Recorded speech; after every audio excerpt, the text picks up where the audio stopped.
Everyone, and welcome to PhysioSchool Podcast, your guide to becoming a physiotherapist.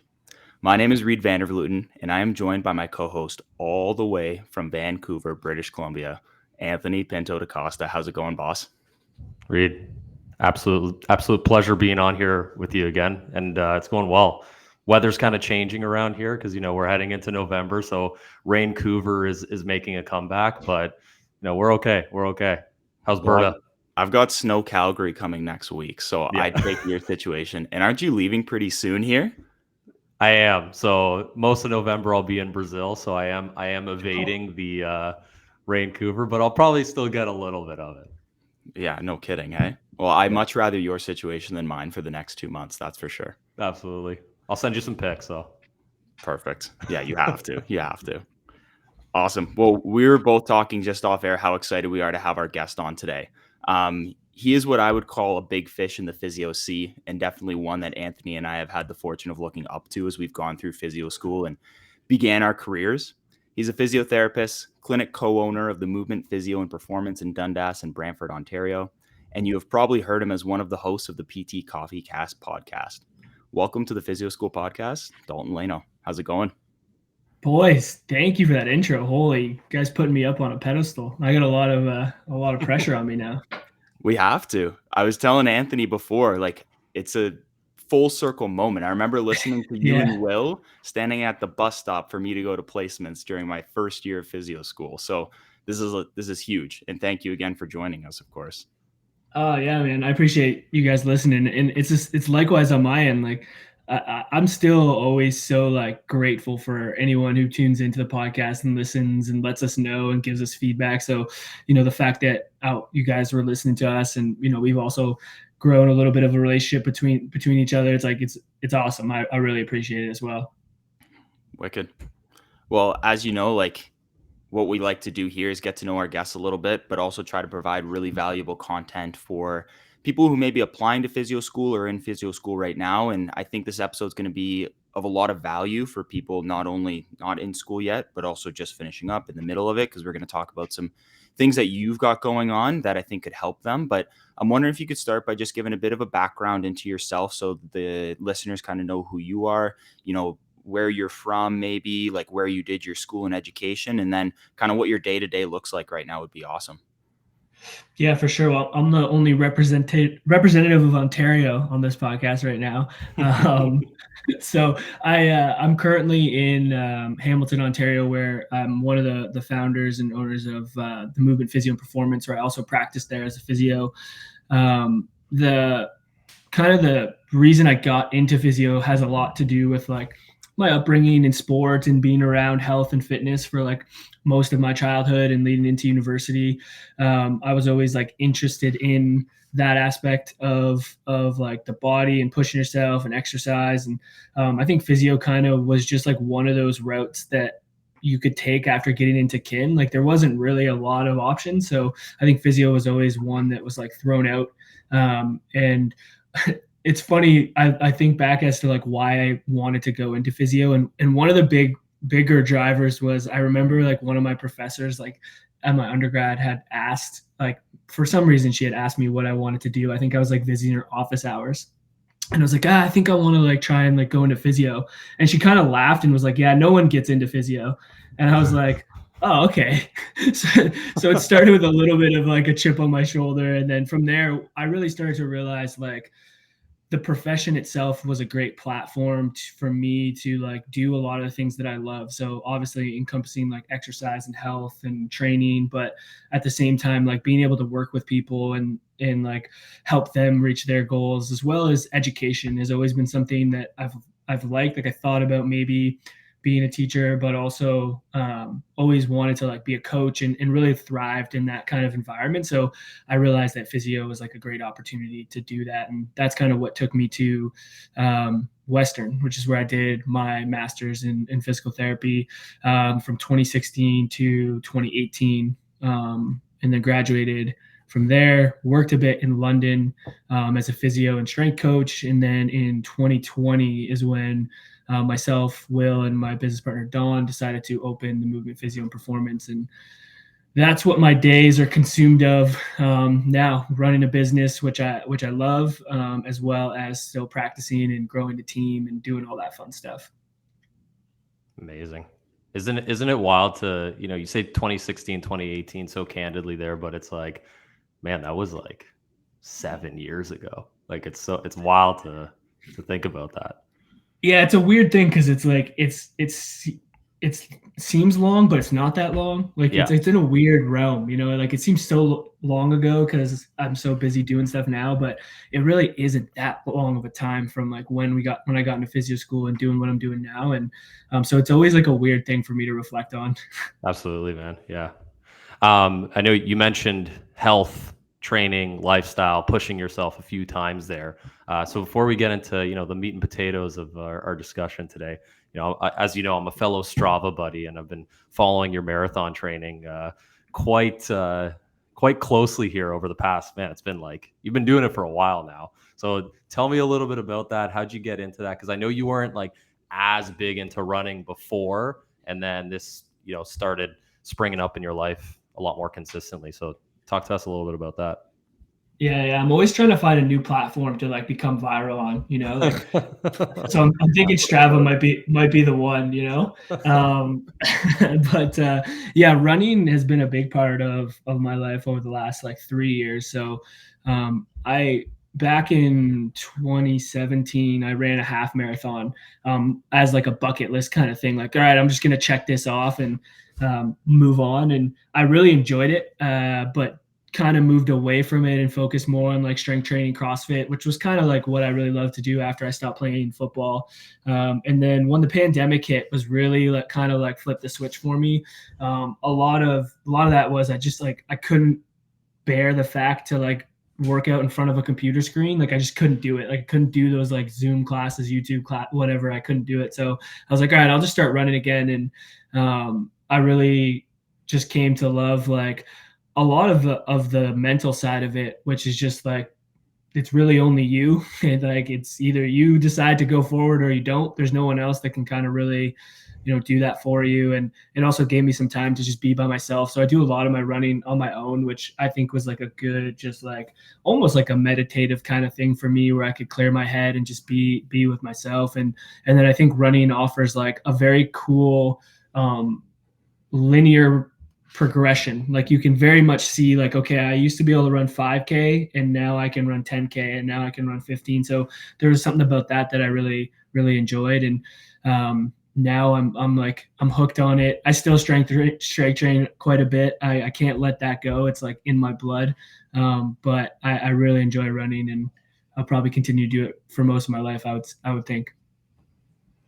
That's awesome. Anthony and I talk about this sometimes too. Like with moving out west, we've both gotten into trail running a little bit. Oh, And, yeah. like we're both athletes in the past, similar to yourself. And when you get out of sport as you get a bit older, maybe you play recreationally, but that competitive itch is there. Running is that outlet where you can continue to just push yourself to go a little bit further too. I think the word that came to mind is like, it's a journey, it's never, you get good at it immediately, just like anything, but it is that like long grind and that like payoff at the end. So that's awesome. And I, like what we were just talking about off air, like you just finished a marathon a month ago. Congrats. That's awesome. And now going to your next one. I'm going to pivot just a little bit because I'm going to make a really smooth transition here with the journey that we were talking about. I was curious if you could just go through like what your pathway to becoming a physio was. And I know you gave us a little bit of a background already about why you got into it. I'm curious if there's any like challenges you specifically faced applying or going through the process of the 2 years that you maybe wanted to highlight for our listeners. Yeah, for sure. Like it's funny to think back to like actually applying to physio school, because it's such an overwhelming thing, because like you really, like if you're really passionate about it, which I think you have to be to get into physio school, because it's such a competitive thing.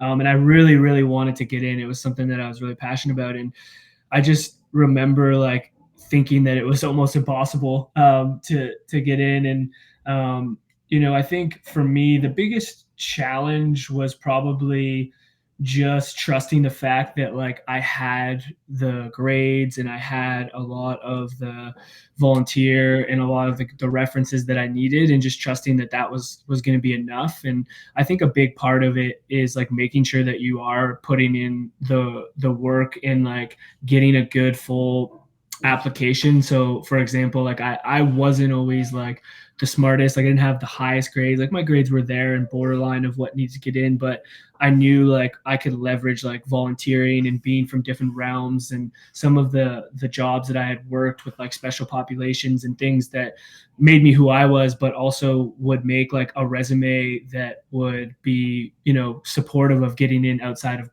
outside of the grades was probably like the most important thing that I really like leveraged and leaned on, because I knew that like my grades were kind of on the borderline. So I think like I don't know what the application process is like now, and if they value that stuff as much or more than they did at the time that I was there. But that's something that I really would encourage people to think about and kind of lean on like what makes them who they are and how that can fulfill and add to like the physio profession, is one way to look at it for sure.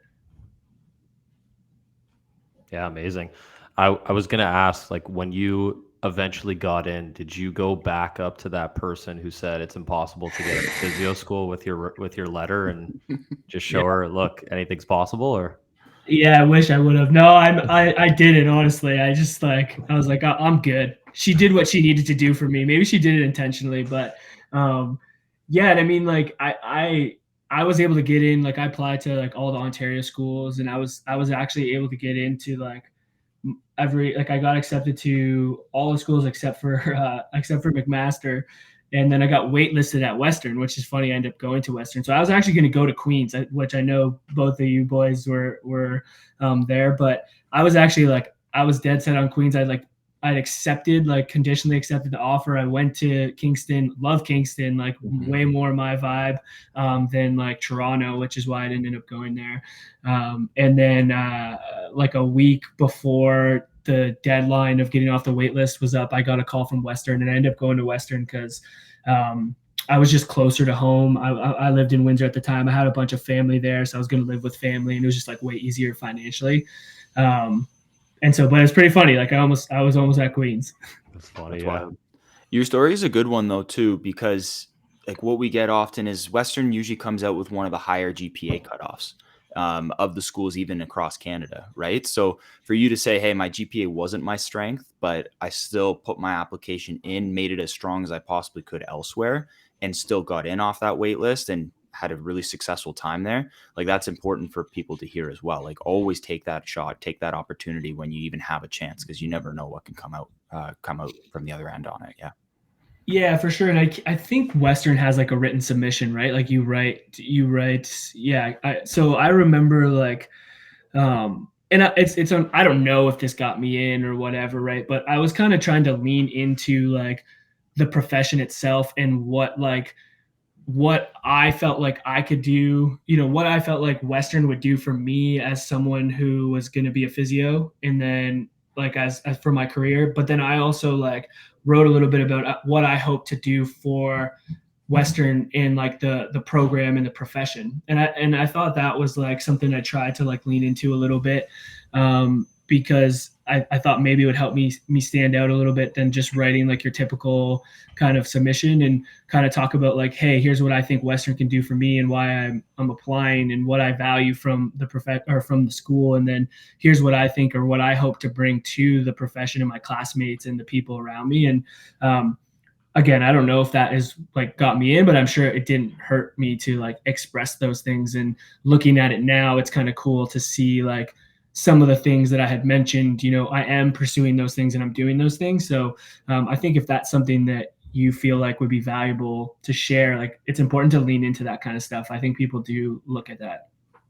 Yeah, absolutely. It's a good formula to follow. It's one that we always tell our students too. You know, you have to tell your story. You have to say how you're going to be of value to the school and how the school could be of value to you, right? It's almost like an exchange there. And then you're just trying to sell yourself, which, you know, obviously you did. And now Reed said you're a big fish in the physio sea. Yeah. Yeah. So speaking about that, so Reed mentioned earlier how we were avid listeners of your podcast, like specifically when we were physio students, and we're very familiar with your story of how you guys started the Movement PT. So can you maybe just dive into how you, Will, and Don started and what sparked it all? Because I know it was pretty wild. Like, you guys did it middle of the pandemic. Like, I remember talking specifically to Will. I met with him at where did we go? We went somewhere in Burlington for dinner. And I was like, man, you guys are actually opening up the clinic like right now. He's like, yeah, lease is ready. We're ready to go. So Yeah. talk to us about Yeah. that experience. Yeah, it's a bit of a wild story, but I think, like, thank God I got off the wait list at Western, because that's where I met Will, which kind of started this whole journey, right? So, like, for those of you guys who might not be too familiar with the story, like, Will and I started the Movement as an Instagram page and PhysioSchool, more out of a way to just like I said, we wanted to add more to the profession, and we felt like there was a little bit of a gap in like the exercise content specifically at that time that we were getting. And so there wasn't a ton of IG physios out there at the time. There was like a couple of the OGs that were posting, and we followed them and loved everything they're doing. So we decided, like, hey, let's start to put content out. And that's really what kicked off everything for like the Movement, as well as like the podcast that came along with it. And it's funny because we started because of exercise content, and now it's like we're not really the ones posting all the exercise content, and there's people that are doing that way better than us. But that was kind of the entry point into it. And I think, like, we always saw an opportunity in the physio space to maybe like move it forward, innovate it, add more to it, which doesn't mean what was done before us was bad or not good. But I think as a profession, you always want to try to level things up and improve it. And I think we saw some opportunities, and we were seeing that there's other physios in Canada or North America that were taking a little bit of a different approach to care, and it really intrigued us. And so we just leaned into that, and that started the podcast, which allowed for us to like connect and interview some of these clinicians from around the world, which just continued to like motivate us to go down that realm.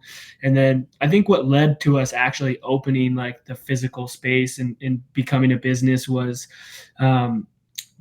we wanted to practice a certain way, and we wanted to provide a certain standard of care in a way that we thought would be adding a lot of value to clients. And we just weren't seeing the opportunity to do that at some of the clinics that we were working at or that were around the area. So we're like, hey, why don't we try and just create something ourselves, leverage the Movement brand that we've spent time building.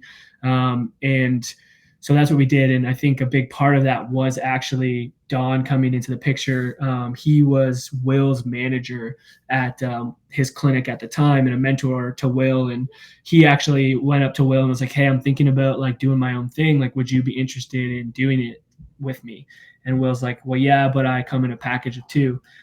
So that's what brought me into the fold. And that's kind of how we kicked it all off. And I think, because Will and I have been putting out the content, we put out the podcast, a lot of that, but like Don was a massive Kickstarter of the business. And I really don't think we would have launched the physical space if it wasn't for him.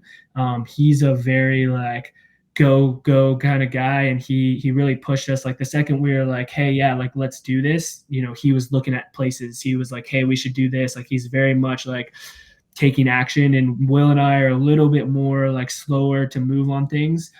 So I think like without him, it definitely wouldn't have become what it is today. And that launched us signing our lease about a week before COVID hit, which is always a nice little surprise. And I think like looking back on it now, it's obviously like a crazy thing to think about, but in the moment we were just like, all right, like what are we going to do to make this work? And we just really focused on like, hey, what can we control? Cool. We signed a lease to a brand new building. This place is sick. We need to build it out. Let's just start building it out, and it just happened to work out well with the timing of COVID and everything and when we signed our lease to when we had to start paying like rent, that we were able to build out the whole space, and we were able to open on time, and there wasn't any restrictions at the time that we opened. And actually like being able to start to pivot to virtual was super helpful, because not a lot of people, like, it wasn't really a thing until COVID, and we actually started treating people at the movement before we even had our physical space because of the virtual aspect. And we were hustling a little bit. Like, we'd go and drive to people's houses. Like, I'd bring a bed to like people's backyards, and we'd be like treating people in their backyards until we could open the physical space. But you just kind of adapt, man. It's like anything. Like, you don't really realize how crazy it is when you're in it, and then like you step back and you're like, oh, that was kind of wild that we did that for 2 years in the middle of COVID, launching a new business that like has a lot of risk to even just starting. And I'm happy that we did it, and I'm happy that we navigated it, because now we're on the other side of COVID, and things are moving forward, obviously. So it's great. That's unreal. And I knew a little bit about your guys' background, but not to that depth. So it makes the whole story even a little bit cooler for me, and thank you for sharing that. The one term that always comes to mind when I think of like you guys is you push the needle forward in the physio space. And I've been lucky enough to get to know like a few places around Calgary, for instance, that's doing something really similar, and I have a lot of respect for that. But I haven't been able to ask those individuals the same question I'm going to be able to ask you, which is, what's something that you three have been like constantly doing to maybe like push that form of physiotherapy forward? Like, what kind of, I guess, strategies have you implemented over the time to provide that excellent care that you had talked about? Yeah, I think like one thing that we really try and do, and I think where we're pushing maybe the way that people, view healthcare and physiotherapy, is we're trying to shift like the value that we provide. Like, I think a lot of times what physio was thought of as like the value that we provided was like to like reduce people's pain, and they were going to come to us, and we were going to be able to take their pain away through these modalities, which includes exercise. But like a lot of it was around like manual therapy, some external modalities, that kind of stuff.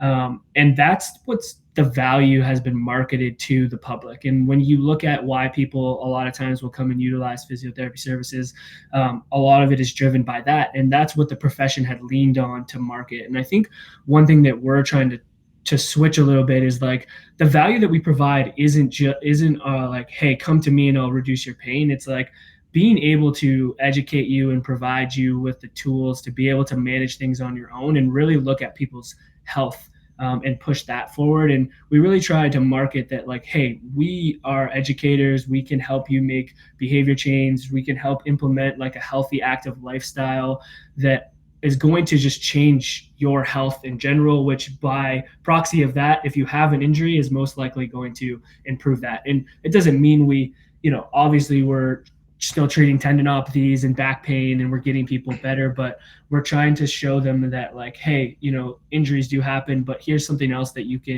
here's other things that you can do to increase your health, your overall health. And I think that's kind of what we've tried to push. And in order for us to fulfill on that, we've had to change the model of how we practice. So like, we have longer sessions because longer sessions allow us to build good relationships. It gives us time to implement behavior change. It gives us time to dive into maybe some tough conversations, to actually go through all the exercises that people need to go through, not just like, hey, we're going to go through one set of this and then we're going to move to the next exercise and the next one because I only have 20 minutes to be able to go through this with you. Like, we're taking people through the full process of what we're trying to apply. And so that's how I feel like we've impacted the way that we deliver it, because we wouldn't be able to provide that value in a 20-minute session, which is why we went to longer sessions. And we don't have any modalities at our clinic, so we don't have an ultrasound machine. We don't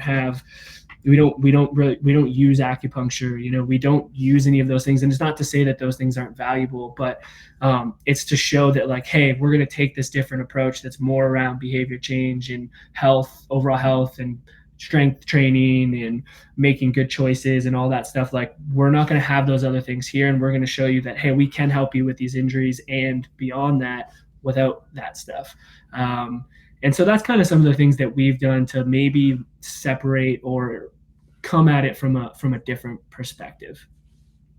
Yeah, that's great. Like, even, I've been in your clinic, and I remember just walking in and feeling like, oh yeah, this is not your typical physio clinic, right? The way that you guys set it up, it's obviously very warm, welcoming environment. But when I go in, I'm like, I know I'm going to come in here and I'm going to do some stuff, right? Like we're probably not just going to lay on the table and, you know, do just like manual the whole time, right? Which I'm sure you still probably have some of those sessions where it's a bit more of that than it is getting moving, but it's very much I'm going to come in here and work and we're going to push the needle forward.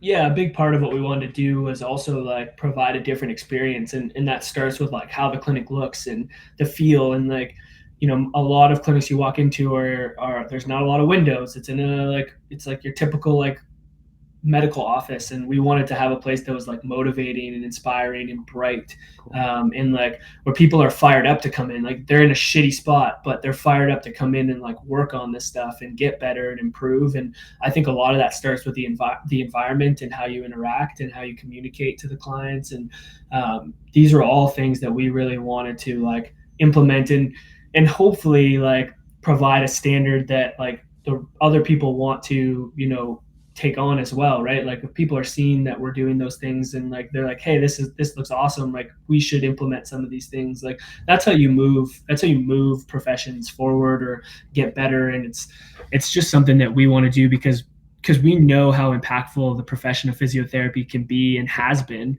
and we want to continue to like push that forward. I think we sit in a really, really special place as healthcare professionals, to really help a lot of people in the field. Absolutely, man. And confident that you guys are doing that for sure.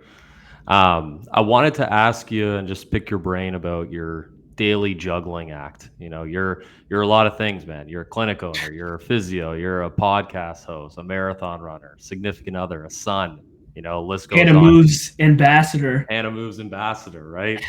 Like all of that. And you know, to boot, you guys just launched your new mentorship program too, which we'll definitely dive into a little bit later. But just can you maybe outline how you go about managing all these things? It's a great question, bro. I don't know how I do it. And I think no, all jokes aside, I think like that is something that is the most challenging for me, and has been. And I think probably not until maybe the last year, I really felt like I've done a better job of managing it. I think like anytime you start a business or you start something that is like really important to you and is going to require a lot of your effort, unfortunately other areas probably have to be sacrificed. And that was a choice that like I made. And I think like I don't regret like going all in on that and really pushing the envelope, which, you know, leads to like, you know, health challenges for me and like burnout for me, and like, you know, relationships don't go as well as they should, and like you feel like, you know, you could be doing more for other aspects of your life. As much as I've had to go through some of that, I don't regret it. But now that I'm kind of starting to we're starting to get into the flow of what the business looks like, and we're kind of coming out on a little bit of the other side of that like initial grind. I've started to really try and like manage that a lot better, and separating, you know, business from home, you know, personal life, what I'm doing on my own. And I've tried to like really lean into that a lot more. And I think that just comes with like maturity and starting to realize like you can't do all these things on your own. So you start to bring people on your team or in your life that can help you do those things. You start outsourcing things. And I think that has really been something that I've realized over the last year, is that, you know, you need to think about who can help you versus like how you can do everything yourself. And I've really been leaning into that. And I think that's allowed me to get a little bit more of my time back, so that I can emphasize other things that are important in my life, such as like relationships and my personal goals and motivations outside of just like the business. But it's hard because all of those things really blend together for me. So it's hard sometimes for me to separate them. So I don't know if that's like a good answer, because I don't know if I gave you any tangible things, but it's something that I'm really working on and trying to get better at. And I think it comes with like maturity and going through the shitty part of that. And I think we all try to maybe avoid it. Like we're like, oh, how can I not have that happen? But I think you have to have it happen in order for you to learn how to improve it or be better at it. And I used to beat myself up for the fact that it did happen. And now I'm trying to like let that go and just be like, hey, that was just part of my life and who I was. And now I'm growing from that, and building on it to try to make it better. That's a great reflection. And I think one that both Anthony and I can kind of empathize with. And I think it's a great learning point too for people starting or going into physio school as well. Cause like, as we all know, like those 2 years, maybe 3 years, depending on the uni you go to, like that's busy. You've got a number of different responsibilities and it's easy to lose track of one of those aspects, whether it be personal, professional, school, during that time. So I think like the biggest thing that I kind of got from you talking is like just being aware of everything, right? And trying to live in that moment and trying to understand what is expected of you and also what you need to do for yourself at that time. So that's great. And I wasn't joking before when I said, hey, I used to listen to you guys throughout physio school and you guys helped me a ton with managing some of those things, almost in like a mentor role. And I was curious, like, who were some of your mentors outside of Nick Hanna, of course? Sorry, I'm gonna jump the gun on that one. You already gave him the shout out, but Yeah. who are some of your mentors, both going through school into your physio journey, even like personally, if you want to touch on that? Yeah, it's a good question. You know, I think for me, like a lot of my mentorship early on came from just like listening to podcasts and like consuming content. Like I didn't really have like a direct, like in-person mentor that I really leaned on. Like I think obviously growing up, like my mom and my dad had a big impact on me and my development, right? And they were always in my life, which was like super beneficial, and I learned a lot from them. But once you kind of move beyond like your parents and you kind of step out on your own, like I didn't really have like someone that just kind of like led me. So a lot of what I would lean on would be podcasts, and I would say like specifically in the physio space, I think Zach Gabor and Steph Allen, who launched like the Level Up Initiative, and now Cal U, like they were probably the first like people that I really came across on Instagram that I got a lot of great mentorship from, and they really helped me out navigating the physiotherapy profession and being a new grad and being a student. And I would say they were really the ones that like set me in that direction. And then we did talk about him a little bit earlier, and I tend to drop his name often, but Nick was a massive influence on me as a clinician. Obviously outside of the stuff that he puts out on Instagram, which is like top notch and probably the best around when it comes to like communication. I went and worked with Nick when I first got out of physio school, and he took me under his wing and really helped me implement the philosophies and the approach that I wanted to take. And he was like gracious enough to like give me the space to do that. So like, we were working in a clinic that is more of your traditional clinic, but he wouldn't put pressure on me to see X amount of people. And he really would like protect me, for lack of better terms, from having to like try and like get all these people in and spend, see multiple people. And like I was able to practice one-on-one and have hour assessments and like do a lot of things that really allowed for me to grow. So that was also like a massive influence on me from a physio profession standpoint. And then outside of that, I think like I have to give a shout out to a couple of my mentors and friends at Movement Strength, was a gym in London, and they really taught me the ropes of like how to run a business and how to build a culture and how to market and how to think about sales. Like I learned a lot from them, and I started out volunteering there and cleaning their bathrooms, and so I could work out and learn from them, and then I ended up getting a job from them, and all of those kind of moments had a massive impact on what I do now from a business perspective. So I think like those group of people would be a big influence on me as I was coming up.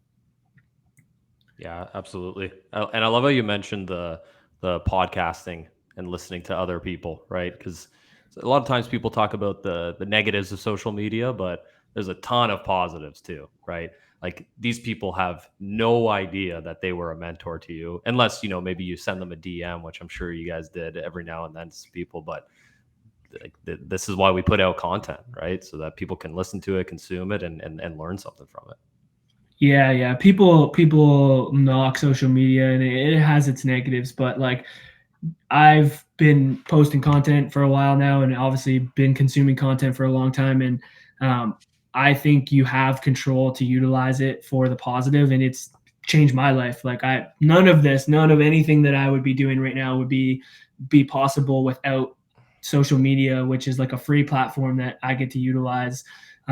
So yeah, I'm a huge fan of it, and I think if you use it in the right way, it can impact your life greatly for sure. Absolutely. So yeah, on the topic of mentorship, dive into it, man. Tell us about your new mentorship program that you guys got going. We'll want to hear all about it. Mm-hmm. Yeah, so like I think a big part of what led us to the mentorship was like a lot of what I just talked about. Like we were given such great mentorship as new grad clinicians coming out that we're so grateful for. And if it wasn't for that, I wouldn't be where I am now. And I think with the podcast, what was happening was like you guys are mentioning, like just listening and getting a lot from it. It almost became like a mentorship for clinicians, new grad clinicians that were listening. And, we've been recording podcast episodes for so long, and it's transitioned a lot over the years. Like it went from us like just interviewing clinicians to learn what was going on in the profession to us becoming clinicians and kind of sharing a little bit of our new grad journey and what we were learning. And now that we've been 5 years out of school and we launched the business, and now we're hiring clinicians and we're trying to develop them and have them come and work for us and implement the philosophies and the standards that we believe in. And it's kind of transitioned the podcast to be a little bit more of a mentorship on how new grad clinicians can navigate those things. And we share a lot of the principles and the things that we do at the movement that has led us to the success that we've had. And I think that's really what sparked us to launch a formal mentorship, because we were doing a lot of mentorship in person at the clinic. So we would have a 3-month mentorship that we would have people come in and we take them through this whole process. And a lot of those people who went through that mentorship program are now working for us. So like all of our clinicians who we hired had gone through that process. And so we were like, okay, this is cool. This is definitely something that we've been getting good feedback on. Obviously, the podcast is something that we share and we get good feedback on. So we're like, hey, why don't we try and put this into a virtual mentorship so more people can have access to it versus like just being able to do the in-person stuff. So that's what kind of launched it. And it's been a bit of a process to like get it off the ground and put all the program together, but we're super stoked about like what we have. And obviously, if you guys want to dive into a little bit more of like what the mentorship consists of, I'm more than happy to do that. But yeah, I'll leave it there because I can go on forever if you guys have any thoughts on that. Yeah, no, I'd love to hear more. Like, I'm really curious about this, like what the platform looks like, if it's module based, how they interact with you. Like, if I was signing up today, what would that look like for me? Yeah, so it's a 12-week mentorship program, and it's 6 modules long. So we spend 2 weeks on each module, and what you get is you get like a PDF kind of ebook, along with like a video recording of Will and I talking over the module, elaborating on a lot of the stuff that's on the content. So if you guys have been following our content, we try to make it like easily consumable, and then Will and I are kind of talking over it, elaborate on it like podcast style. We try to bring a little bit of the PT Coffee Cast into like the mentorship itself, and so that's what people consume from a content standpoint. And at the end of each week, so we have 12 of these Zoom calls. We have like a 2-hour long Zoom call where we obviously talk a little bit about like what we did in the module, but Will and I have put together some like breakout rooms and some exercises that will really drive home a lot of the learning points that will be taken away from the modules. And then outside of that, we have like some homework or some tangible things that like clinicians will go and implement right into their practice. So like, for example, one of the modules we have is like, we give you our 3-step process for delivering a plan. And then you, for homework, have to go and implement that 3-step process with your next assessment that you have in that week, or whenever you get a chance over the next kind of 2 weeks to implement that. So it's really like meant to be tangible in the sense that you can go and implement it and learn from it, and then we talk about it to really drive home a lot of the points. And we hit on topics that are a little bit different than what you would typically get in a mentorship maybe. So this is not a mentorship where you're learning a new movement screen or you're learning how to progress exercise for a tendinopathy or how to, regress an exercise for low back pain. Like, there's people in the space that crush that. Like Andy Chen, for example, good friend of mine, puts on a mentorship that crushes that. We're more focused on teaching you frameworks on how you can just navigate practicing as a clinician. So, like, for example, one of the first modules we start with, and this is really the base of it, is like, it's called Overcoming Imposter Syndrome. And we really have people sit down and create what we call a super physio. So a super physio sometimes is like this person that has all the answers, that has like all of the different skills and all the tools in their toolbox that we're all trying to attain, which doesn't exist. So we try to help you guys create your own super physio, which breaks down like, what are your values? What are your standards? What do you want to get out of your career?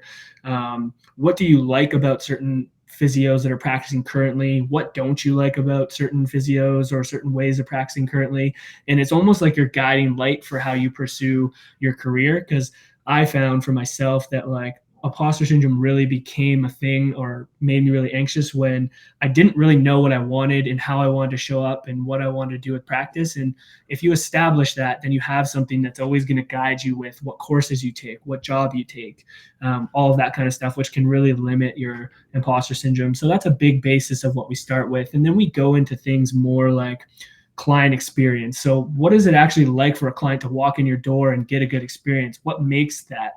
Because what we were learning was like, hey, we have all this knowledge and these skills. That's great. But like, if someone's not having a good experience, like, why would they come to us? They're just going to go somewhere else or they're not going to come back. So we share little things that we've learned over the years on how we can enhance that experience that you guys as clinicians can go and implement right away. And it has nothing to do with like learning a new exercise. It's like, hey, here's our follow-up process for when we have an initial assessment and what they get after it that you can easily implement that enhances their experience. Like, here's what we do to build trust with clients before they even come in the door that you could do that would enhance the client's experience before they come in. So that's a big part of like the mentorship. And then I would say the other part that I think has been like the biggest driver of success for people is like a simple practice is a better practice. And so we talk a lot about how we need to simplify, and we provide frameworks with how we approach initial assessments and what we're trying to get out of them, and then how we approach our follow-up sessions and what we're trying to get out of them, and the frameworks that we use to make sure that every single time we see a client, that same process happens so that the experience is the same, but also you're getting and delivering like an effective plan to the client that's coming in. So there's like obviously a lot more that we could dive into, but that's like a big part of like what we're looking at doing. And it's a mentorship. It's not something that you're going to just like take, you're going to consume and you're automatically going to be like great at it. Like, we're providing and talking about topics that you're going to have to build and work and implement over your career. And we really believe that they're the base for what can make a good career if you're continually trying to improve at those things over time. It's amazing. I love it. And I one question I was going to ask, but you had answered it, was, do you guys teach any of that like hard science, clinical skill stuff? But you were saying it's all of those things that permeate that, right? Which I think is less accessible in our field. Like you mentioned, there's a bunch of people who are killing it in that space. So, if you need to go and get that, you can do that. And then basically the people who are in your mentorship program can weave that into the framework that you guys are teaching them. So I think that's super valuable, because it kind of helps, take out the fluff in our profession as well, right? You know what it's like to go on a weekend course. Like, say you do some weekend course on a specific problem. On Monday, you see people, and then everybody is going to get that method that you learned, right? Whereas this framework helps you really streamline the process. So I think it's great that you're doing that for people right at the inception of their career. Yeah, and a big part of what drove that for us is like I truly believe like anyone who comes out of school, like, we have a ton of skills. Like, we have way more skills and knowledge than we think. And like there's this idea that we need more. Like, we need more courses. We need more tools in our toolbox. But it's like, hey, you guys just went through a shit ton of school and you got a lot of information and you have a lot of skills that you've developed on placement. Like, you have enough to go and impact people right now. I think the hardest thing is like, what do you do and how do you take all of those skills and implement them effectively? And that's really what we're trying to dive into with the mentorship, because we realized, like, when we hired clinicians, like we've hired like new grad clinicians and people who are new to the profession, and we've been able to take them through this and they start implementing these things and they're able to impact people at a high level, like right away. And I think more and more students can do that. They just need the frameworks for how to deliver the skills that they've just spent all this time like working on. And I feel like that's like the missing kind of piece sometimes. And I think what drives a lot of imposter syndrome is like, I don't really know, like, how do I actually like communicate a plan? Like, I know what goes into this, but how do I communicate it? Or how do I lay out an initial assessment? I know I have all these different like ways to assess, but like, what is even the purpose of all of this stuff? And what am I trying to pull out? And that's really what we focus on with the mentorship, because I really truly think like students and new grads have so much to offer the profession like right away as once they get out of school. Wicked. And I'm just curious, like, is there a spot in someone's career where you think they'd benefit more from this mentorship? Do you think, like, that's what I've struggled with sometimes as well. The further I get out, I'm questioning like, what courses do I take? What mentorship do I get involved in? Any input on that? Like, who should be looking at your program specifically?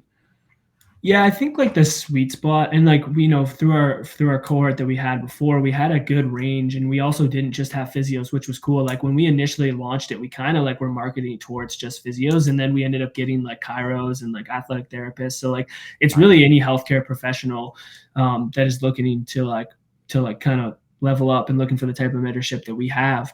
But I would say the sweet spot's probably 1 to 5 years out. Like the newer, like we had people that just graduated from school and were immediately into practice. Like, I think that that's a super valuable time to start this mentorship, because like I said, like, I think that imposter syndrome module where we're really trying to lay out like where you want to go with your career and how you want to show up. Like, if you can establish that early on in your career, it's going to make it a lot easier for you to make decisions like down the road. Right. And then, we had clinicians that were 5 years out. I've talked to some clinicians who didn't go through with the cohort, but were like 8 years out that like saw a lot of value in it. And so I think it can really be impactful for anyone who's maybe looking for a way to shift how they, are approaching care, or have had a hard time finding like what they want to do in the profession, and how they want to show up. I think it really can be impactful for anyone. But I would say 1 to 5 years is what we've really seen as people that we engage with on a daily basis. That's awesome. It sounds like you guys are killing it. And honestly, listening to you right now just got me a little bit fired up about that aspect of practice as well. So there you go. Is there anything else you wanted to add about the mentorship though, Dalton? Like, we want this to be a space where you can share, because we do think our listeners they may not be there just yet, maybe where they're going to be graduating in, the next year, but down the line, as your mentorship continues to grow, like, I hope they take you up on the opportunity and remember this conversation. So I just want to make sure you get across everything that you wanted to kind of about the program.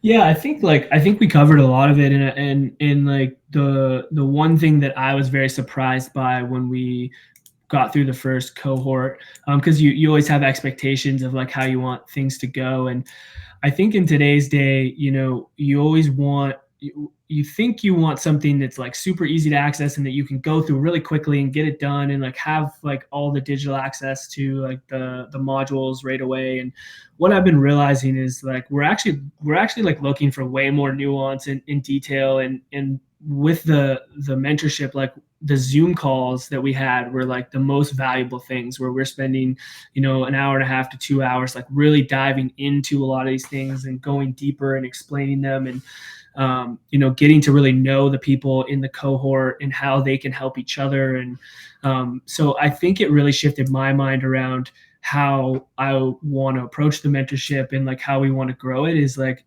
I think less of trying to like make it more scalable and more of like, how can we just get the right group of people in the mentorship so that it can be very nuanced and very like developmental for the people that are in it, because they really drive the mentorship and help each other. And we're just there facilitating and providing feedback and giving an opportunity, obviously, to like learn this information. But that was one of the things that really surprised me, and I think is probably the most valuable part of what we do with the mentorship.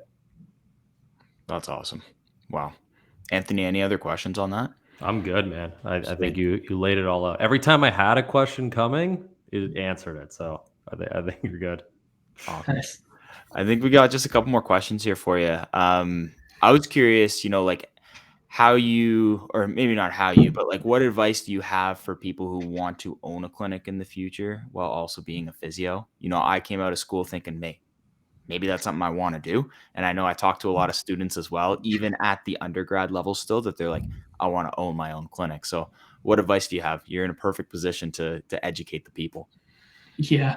I think like the most important thing with that is like really, really think about like why you want to do it and what you're trying to accomplish with starting a business. Because I think a lot of people go into it with like two kind of mindsets. Like there's two common things I'll see is like, oh, it's an opportunity for me to make a lot of money, which I agree. And I think like that's the beauty of entrepreneurship, is like there's no ceiling on that. Like you can develop and grow and be financially secure with that. And I think that is one aspect that is great. But like if that's the only thing that you're going in with as like, hey, I'm gonna make a lot of money, like this is a wrong approach to take, because I promise you this, like you're not making a lot of money right away, and it takes a long time to get there. And if that's the only thing you're focusing on, by the time you face all the problems and challenges as you get before you reach that point, you're gonna stop. So I think like that's one.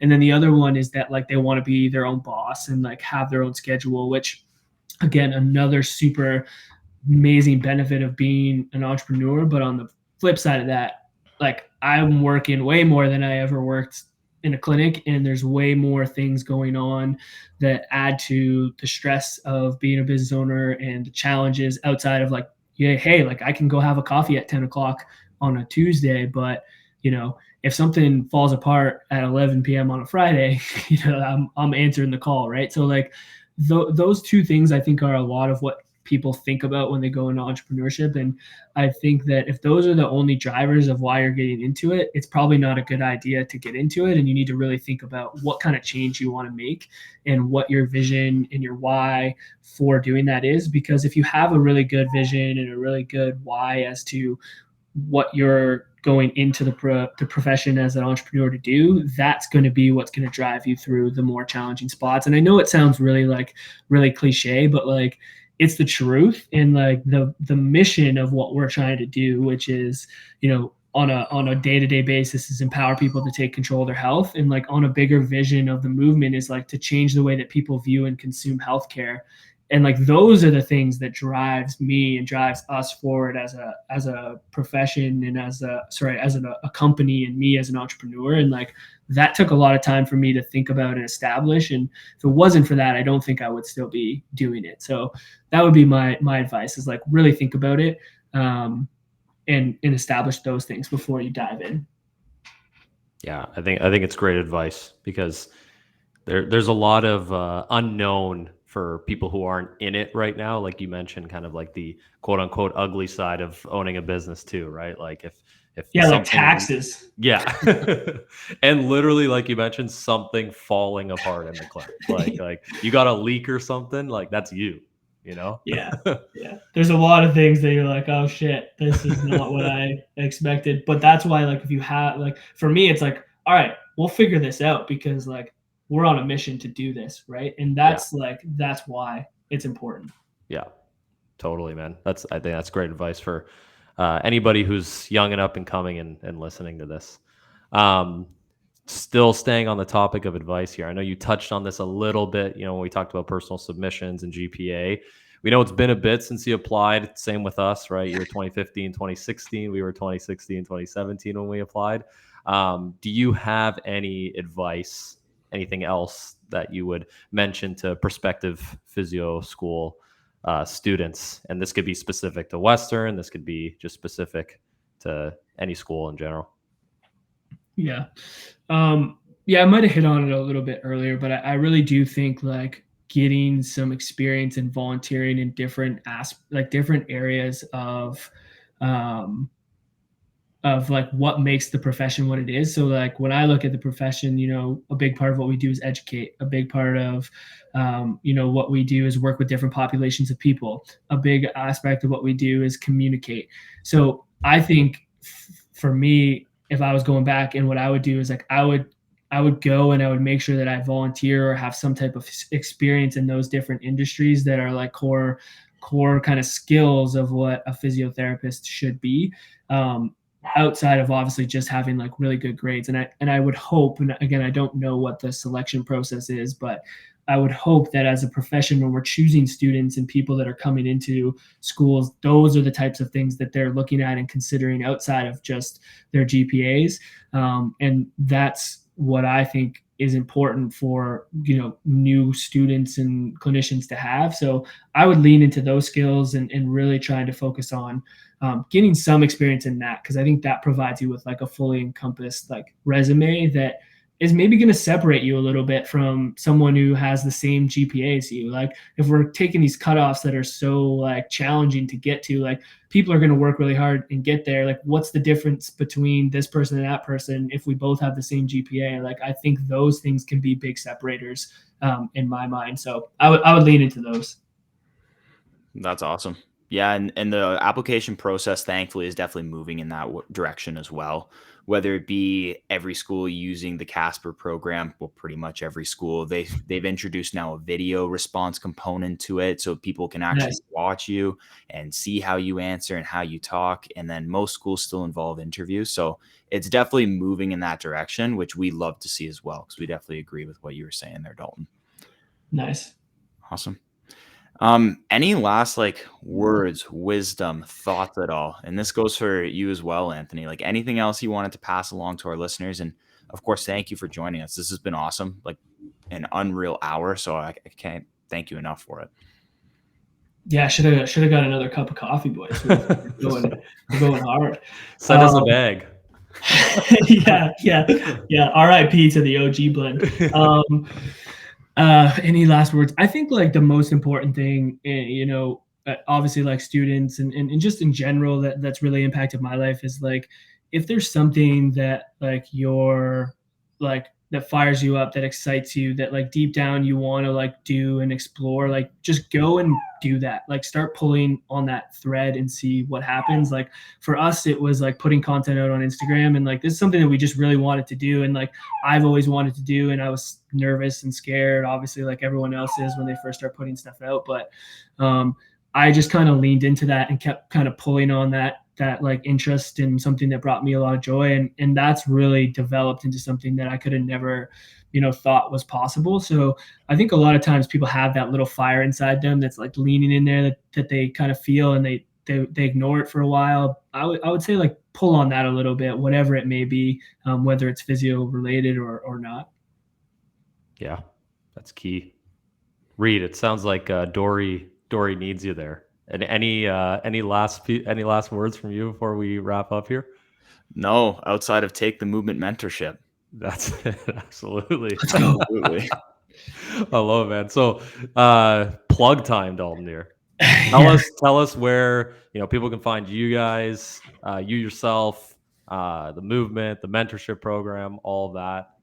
And then we'll definitely put that in the description and on all of our social platforms too. Yeah, I think like, so for the mentorship, we launched a new website called the movementmentorship.com. Like if you guys head there, that'll have everything mentorship. It'll have like all our podcasts, all the information about the mentorship, where you can find everything. So I would check that out. And then the movementphysio.ca is where like our clinic is located, like where you can get all things the movement, which will have links to obviously like our Instagram page. So those are probably the two best places to go. And then on IG, we're the Movement PTs for our main page, and then at PT Coffee Cast for the podcast mentorship stuff. Amazing. Yeah, we'll have that all in the description for you guys. Dalton, really, really appreciate you coming on, man. That was a great talk. Like Reed mentioned, like hour well spent. And to our listeners, thanks so much for listening, guys. We really hope you guys got a lot out of this. And if you can, please leave us, a 5-star review. We'd really, really appreciate that. And subscribe. And then we'll see you at the next episode.